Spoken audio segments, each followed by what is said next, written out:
Bueno, vamos a mirar qué es un vidrio. El vidrio es un material inorgánico de estructura amorfa, lo que significa que no lleva un orden cristalino, lo que significa que sus átomos no están organizados de forma periódica o sistematizada. Esta condición se debe al enfriamiento rápido en el momento de su fabricación, lo que impide que se forme una red cristalina como ocurre en los casos de los metales o cerámicos tradicionales.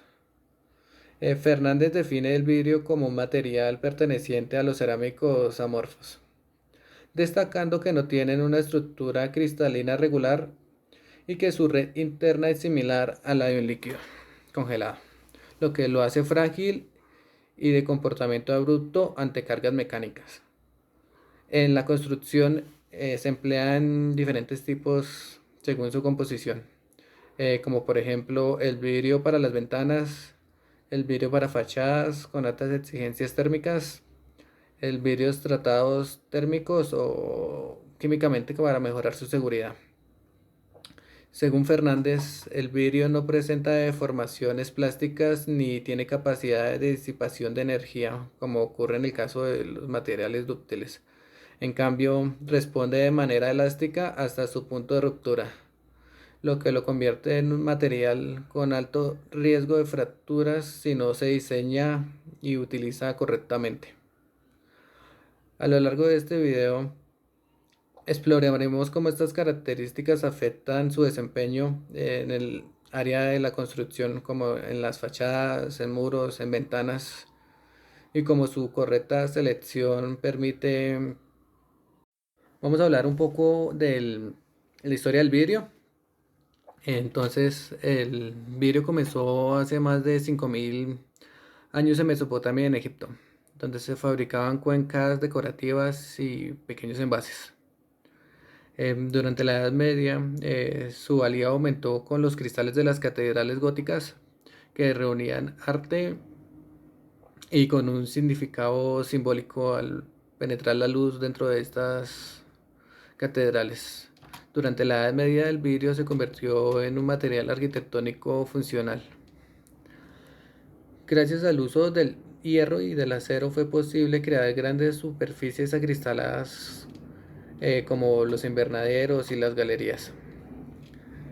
El gran cambio tecnológico llegó en 1959 con el desarrollo del proceso del vidrio frotado, el cual permitió fabricar láminas planas, transparentes y uniformes acristaladas.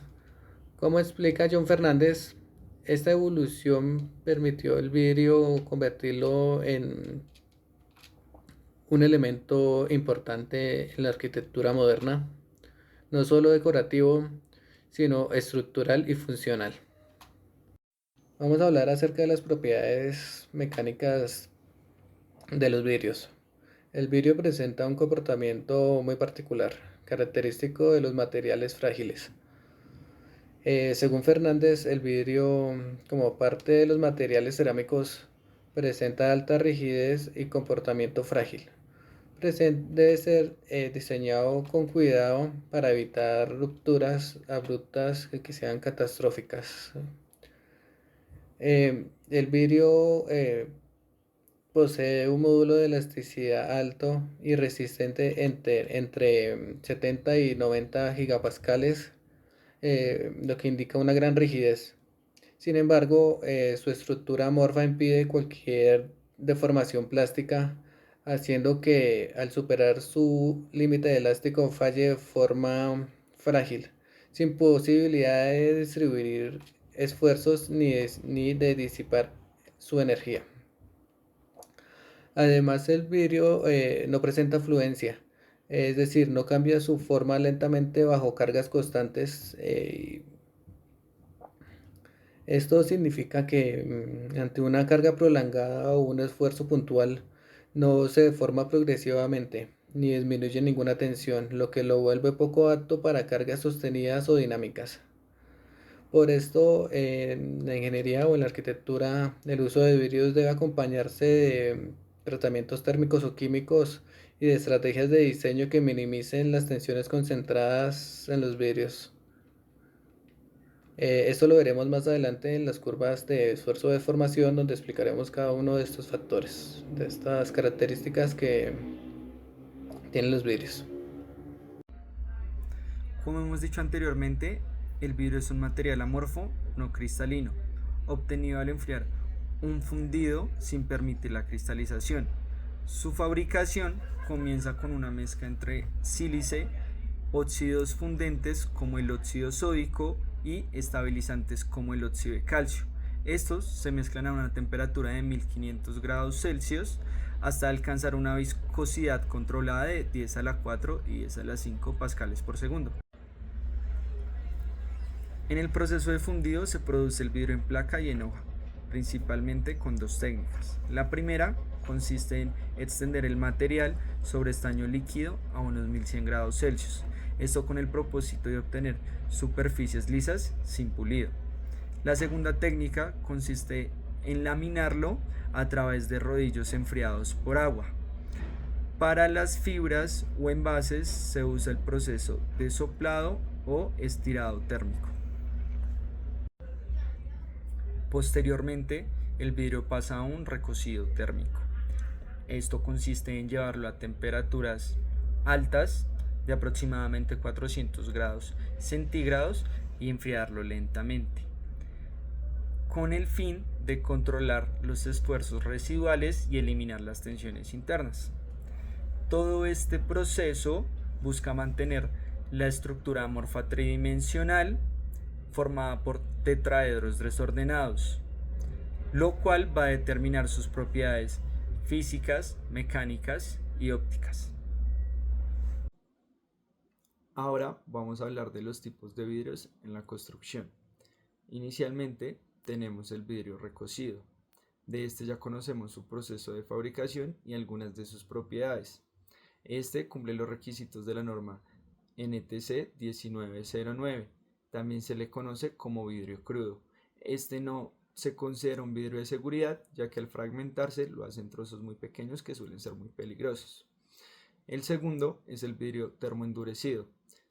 Este tiene tensiones superficiales de 24 megapascales, lo que duplica su resistencia frente al vidrio recocido. Cumple los requisitos de la NTC 5756. Puede tener variaciones de temperatura de alrededor de 120 grados Celsius. Tampoco se considera un vidrio de seguridad porque se fragmenta en trozos grandes a menos de que se trabaje como laminado. El tercer tipo es el vidrio templado. Este se eleva a temperaturas altas de alrededor de 600 grados centígrados y se enfría rápidamente para alcanzar compresiones superficiales de alrededor de 70 megapascales, lo que genera que se cuadriplique su resistencia frente al vidrio recocido. Puede tener variaciones de temperatura de alrededor de 200 grados Celsius. Cumple los requisitos de la norma NTC 5756 y se considera de seguridad, ya que al fragmentarse lo hacen múltiples trozos. Por último, tenemos el vidrio laminado. Consiste en unir dos o más láminas mediante una película de butiral de polivinilo. Al fracturarse, estos quedan en la entrecapa de butiral. Cumple los requisitos de la norma 5783. Su uso suele ser en barandas, parabrisas, fachadas y demás elementos. Aunque el vidrio ofrece ventajas estéticas y funcionales, su uso inadecuado puede generar efectos no deseados. Este es el caso del edificio 20 French Street en Londres. Con su fachada cóncava y totalmente en cristal, concentraba la radiación solar en puntos específicos de la acera, lo que elevaba la temperatura del mobiliario urbano, generando deformaciones e incluso alcanzó a derretir la pintura de un carro. Por lo cual es muy importante conocer las propiedades del material que vamos a usar en construcción, tales como su geometría, sus propiedades intrínsecas y sus propiedades extrínsecas. Muchas gracias por ver este video, que estén muy bien.